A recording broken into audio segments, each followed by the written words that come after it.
డబ్బు, అనారోగ్యం, ఉద్యోగం, వ్యాపారం, అప్పులతో బాధపడుతున్నారా? మీకోసమే launch your future program. Hi hello నమస్తే welcome back to Suman TV. ప్రస్తుతం మనతో పాటు ఉన్నారు ఫ్యామిలీ కౌన్సిలర్ రజనీ రమ్మ గారు. నమస్తే మ్యామ్. నమస్తే నవీన్. మ్యామ్, ఈ మధ్యకాలంలో చూసుకుంటే మగవాళ్ళు సూసైడ్స్ చేసుకుంటున్నారు. కారణం ఏంటంటే భార్య టార్చర్ భరించలేక. మామూలుగా భార్యలు చనిపోతూ ఉంటారు భర్త టార్చర్ భరించలేక. ఇప్పుడు ఏంటంటే మగవాళ్ళు కూడా భయపడుతున్నారు భార్యలకి. మాకు రక్షణ లేదు, మాకు ప్రొటెక్షన్ లేదు, మమ్మల్ని కాపాడండి, మాకేం సంఘాలు లేవా, మాకేం చట్టాలు లేవా, అన్ని మహిళలకేనా చట్టాలు. రీసెంట్గా మనం చాలా చూసాము, బెంగళూరు ఒక టెక్కి సూసైడే కానీ రీసెంట్గా మళ్ళీ ఇంకో సాఫ్ట్వేర్ టెక్కి చనిపోయారు. అంటే అంత టార్చర్. అంటే మగవాళ్ళు ఇప్పుడు మనం చెప్పుకున్నంత షేరింగ్ వాళ్ళు చెప్పుకోలేరా? అంత సెన్సిటివా? ఇష్టం లేదా వదిలేయచ్చు కదా, టార్చర్ భరించలేకపోతే. చనిపోవడం ఎందుకు? పాపం అక్కడికి లైఫ్ని ఎందుకు ఎండ్ చేసుకుంటున్నారు? అంటే స్వతహాగా భయస్థులు, పిరికితనం ఉంటుంది వాళ్ళల్లో. ఇప్పుడు మగవాళ్ళు బయటకు చెప్పుకోలేరా అని మీరు అన్నారు. ఎందుకు చెప్పరు? బ్రహ్మాండంగా చెప్తారు పెళ్ళాల మీద బయటికి వెళ్ళి. ఆ కేటగిరీ కూడా ఉన్నారు. భార్య మంచిదైనా సరే చెడ్డగా నిరూపించే భర్తలు ఉన్నారు బయట. తను మాత్రం మంచి అవుతారు. ఇది కూడా మనం మాట్లాడుకున్నాం సరే. తను మాత్రం మంచి అవుతారు, భార్యను చెడ్డ చేస్తుంటారు. నిజానికి పాపం అమ్మాయి చాలా మంచిదై ఉంటుంది. అన్నెసరీగా బురద చల్లడం అనమాట భార్య. అలాంటి వాళ్ళు కూడా ఉన్నారు. కానీ ఇప్పుడు మీరు అడిగిన ఈ కేసులో పిరికితనము, స్వతహాగా భయస్థులు, చిన్నప్పటి నుంచి చూడండి గిల్టీ, ఎవరేమనుకుంటారు అనే స్వభావంతో ఉంటారు కొంతమంది. టక్కని మనసులో భావాన్ని బయటికి చెప్పలేకపోతారు. ఇది చిన్నతనం నుంచి ఉంటుంది వాళ్ళలో ఈ లక్షణం. తల్లిదండ్రులు ఏం చేయాలంటే ఆ లక్షణాన్ని మాన్పించాలి, చిన్నప్పుడే మాన్పించాలి. తెలిసిపోతుంది, చిన్నప్పటి నుంచే తెలిసిపోతుంది లక్షణం ఉంటే. దాన్ని వదిలేయకూడదు. వదిలేస్తే ఏమవుతుందంటే పెద్ద అయిన తర్వాత మనసులో ఉన్న బాధను ఎవరికి చెప్పుకోలేక ఇగో ఇలాంటివి చేస్తుంటారు. అయినా కూడా అంత భరించలేని సమస్యలు ఉంటే, ఇప్పుడు చిన్నప్పుడు వదిలేయండి ఏం తెలియదు, పెద్ద అయిన తర్వాత అంత చదువులు చదువుతారు, పెద్ద జాబ్స్ చేస్తారు, ఎక్కడెక్కడ తిరుగుతూ ఉంటారు, లోకజ్ఞానం, మంచి నాలెడ్జ్ సంపాదిస్తారు, అన్నీ తెలుసుకుంటారు కదా. తెలుసుకున్న తర్వాత బాధను అనుభవించాల్సిన అవసరం ఏముంది? అంత నాలెడ్జ్ ఉంది. ఇప్పుడు సెక్షన్స్ అన్నీ అందరూ తెలుసుకుంటున్నారు, లా అందరూ తెలుసుకుంటున్నారు. మినిమం నాలెడ్జ్ ప్రతి ఒక్కరికి ఉండి తీరాల్సిందే. కాబట్టి ఎక్కడ మనం న్యూస్లో వింటుంటేనే మన చెవును పడుతూ ఉంటాయి. పర్టికులర్గా కూర్చుని కూడా తెలుసుకోక్కర్లేదు. మరి ఇన్ని ఉన్నప్పుడు భయపడాల్సిన అవసరం ఏముంది? సూసైడ్ చేసుకోవాల్సిన అవసరం ఏముంది? ఏమీ లేదు.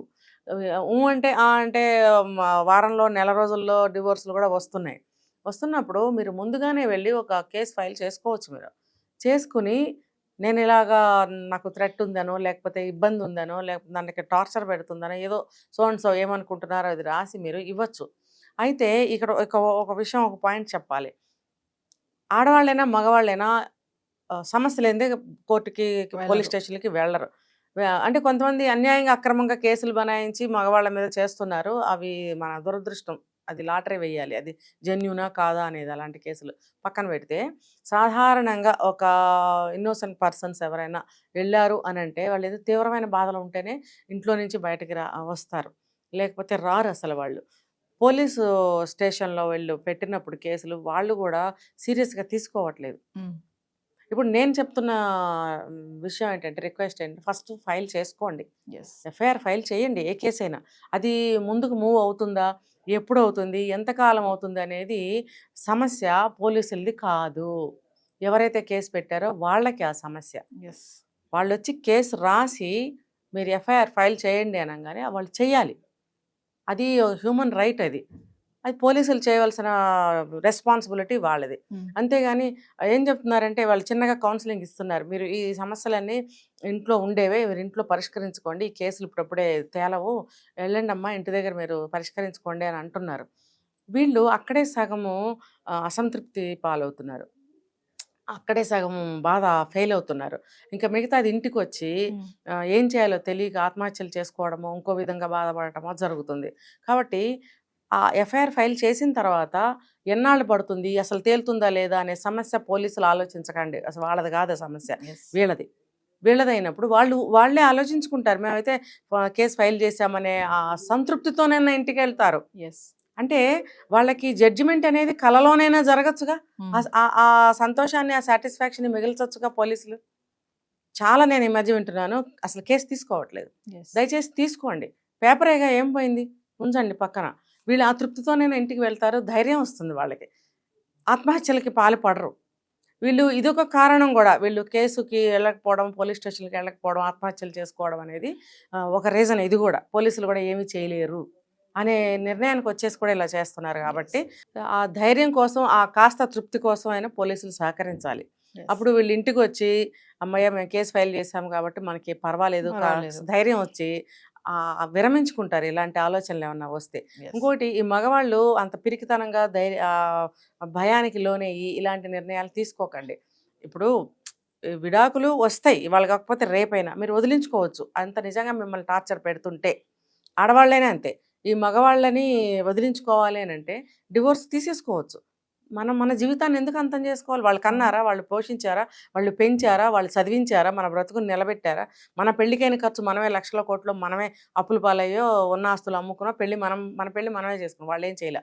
అలాంటప్పుడు మీరు వాళ్ళ మీద కోపంతో వాళ్ళు మనకేదో చేయలేదని చెప్పి మన జీవితాన్ని మనం ఎందుకు అంతం చేసుకోవాలి? ఆలోచన అనేది చేయాలి. ఆలోచనలో మార్పు వస్తే జీవితాల్లో మార్పు వస్తుంది. అది మగవాళ్ళైనా సరే ఆడవాళ్ళైనా సరే ఇది ఆలోచించండి. మగవాళ్ళైనా సరే ఏంటి, ఎక్కడో పుట్టి ఎక్కడో పెరిగి మన దగ్గరికి వస్తారు. మనస్తత్వాలు, ఆలోచనలు, అభిరుచులు అన్నీ కలవాలన్న ఏమీ లేదు. ఇంకా సెకండరీ ఏంటంటే ఏదో అక్రమ సంబంధాలు పెట్టుకుంటే కూడా లేదు, ఆమెకి ఈయనంటే అసలు ఇష్టం లేదు, వెళ్ళిపోవాలి, లేదు వీళ్ళలో ఏదైనా ఫాల్ట్స్ ఉన్నాయనుకోండి, మగవాళ్ళల్లో సంతానానికి పనికిరారు, లేకపోతే సెక్స్కి పనికిరారు అనే లక్షణాలు ఉన్నాయనుకోండి, ఆబ్వియస్లీ ఆమె వెళ్ళిపోతుంది. ఎందుకంటే ఆమె లైఫ్ ఆమె పాడు చేసుకోదు కదా. సరే, మీలో ఏమైనా తప్పులుంటే ఒప్పుకొని ఇంకా వెల్కమ్ చెప్పండి ఆవిడకి, హాయిగా మంచి జీవితానికి వెల్కమ్ చెప్పి వెళ్ళమ్మా అని చెప్పి సాగనంపండి. అలాంటి ఫాల్ట్స్ ఏమన్నా ఉంటే అవి దాచిపెట్టుకుని మీరు అవి బయటకు చెప్పలేక మీరు ఆత్మహత్యలు చేసుకుని తర్వాత ఆవిడ టార్చర్ పెట్టిందనో, మనోవర్తి ఎక్కువ అడిగిందనో, మెయింటెనెన్స్ అడిగిందనో, లేకపోతే వాళ్ళ తల్లిదండ్రులు ఇంకో రకంగా టార్చర్ పెట్టారనో మీరు సెల్ఫీలు, వీడియోలు తీసి ఆత్మహత్యలు చేసుకుంటే మీరు సొసైటీకి రోల్ మోడల్ అవుతున్నారా చనిపోవడానికి? మిమ్మల్ని చూసి ఒకళ్ళు 2, 3, 4, 5 వందల వేలలో చనిపోతుంటే ఇది ఎంతవరకు బాగుంది? ఇది కరెక్ట్ కాదు. యూత్ అనేది దేశానికి పట్టుకొమ్మలు లాంటి వాళ్ళు, ఒక పిల్లర్స్ లాంటి వాళ్ళు వీళ్ళు. యూత్తోనే దేశం యొక్క ప్రగతి ఉంది. ఇలా యూత్ అందరూ కూడా ఎందుకు వీక్ అయిపోయి నిర్వీర్యం అయిపోతున్నారో అర్థం కావట్లేదు. వీళ్ళు మైండ్ స్ట్రాంగ్ చేసుకోవాలి.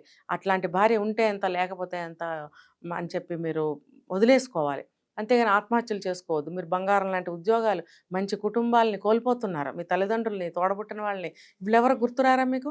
నిన్నగాక మొన్న వచ్చిన అమ్మాయి నిన్నేదో ద్రోహం చేసింది, ఆమె ఎవరితోనో అక్రమ సంబంధం పెట్టుకుందని చనిపోతారు. ఆమె కోసం మీరెందుకు చనిపోవాలి? ఈ అబ్బాయి కోసం నువ్వెందుకు చనిపోవాలి? మీ జీవితాలు మీరు ఆనందంగా ముందుకు తీసుకెళ్ళండి. ఒకళ్ళ కోసం చనిపోవద్దు. మిమ్మల్ని ఇంత వాళ్ళని చేసింది మీ ఫ్యామిలీ. మీ ఫ్యామిలీ కోసమే బ్రతకండి మిగతా జీవితం పోనీ. మీరు మళ్ళీ ఇప్పుడు చేసుకుంటారో పెళ్లి చేసుకోరో తర్వాత సంగతి. ఫస్ట్ అయితే వదిలేసి మీ ఫ్యామిలీలోకి మళ్ళీ మీరు వెళ్ళిపోండి. ఈ అబ్బాయి కూడా ఆ అమ్మాయిని వదిలేసి తన ఫ్యామిలీలోకి తను వెళ్ళిపో. వాళ్ళు కూడా వెల్కమ్ చెప్తున్నారు కదా. ఎవరు కూడా టార్చర్ అనుభవించండి, ఒకళ్ళ చేతిలో ఒకళ్ళు చచ్చిపోండి అని ఏ తల్లిదండ్రులు అనరు. ఎంత వయసు వచ్చినా సరే వచ్చేయి, మనకేం లోటు లేదు, ఉన్న వరకే ఒక ముద్ద పెట్టుకుని తిందాం, మనందరం సంతోషంగా ఉందాము అని అంటున్నారుగా. అంటున్నప్పుడు ఎందుకు మూర్ఖత్వంగా పోతున్నారు? గాడిదగుడ్డు వాళ్ళ కోసం మన జీవితాలు ఎందుకు పాడు చేసుకోవాలి? ప్రేమ ప్రేమ ప్రేమ ప్రేమ కాదు అది. నిజమైన ప్రేమలు ఇప్పుడు లేవు, అది తెలుసుకోవాలి ప్రతి ఒక్కళ్ళు కూడా. నిజమైన ప్రేమలు కావు, ఇదంతా టెంపరీ. నిన్నగాక మొన్న వచ్చిన వాళ్ళ గురించి వాళ్ళు ఎంత చెడుగా ఆలోచిస్తుంటే మీ మీద వాళ్ళకి ప్రేమలు ఉన్నట్ట, మరి వాళ్ళ కోసం మీరెందుకు ఆత్మహత్యలు చేసుకుంటున్నారు? ఇవంతా బాగా ఆలోచించాలి. ఆలోచించి జీవితాలను రక్షించుకోండి అని చెప్తున్నా. Thank you ma'am.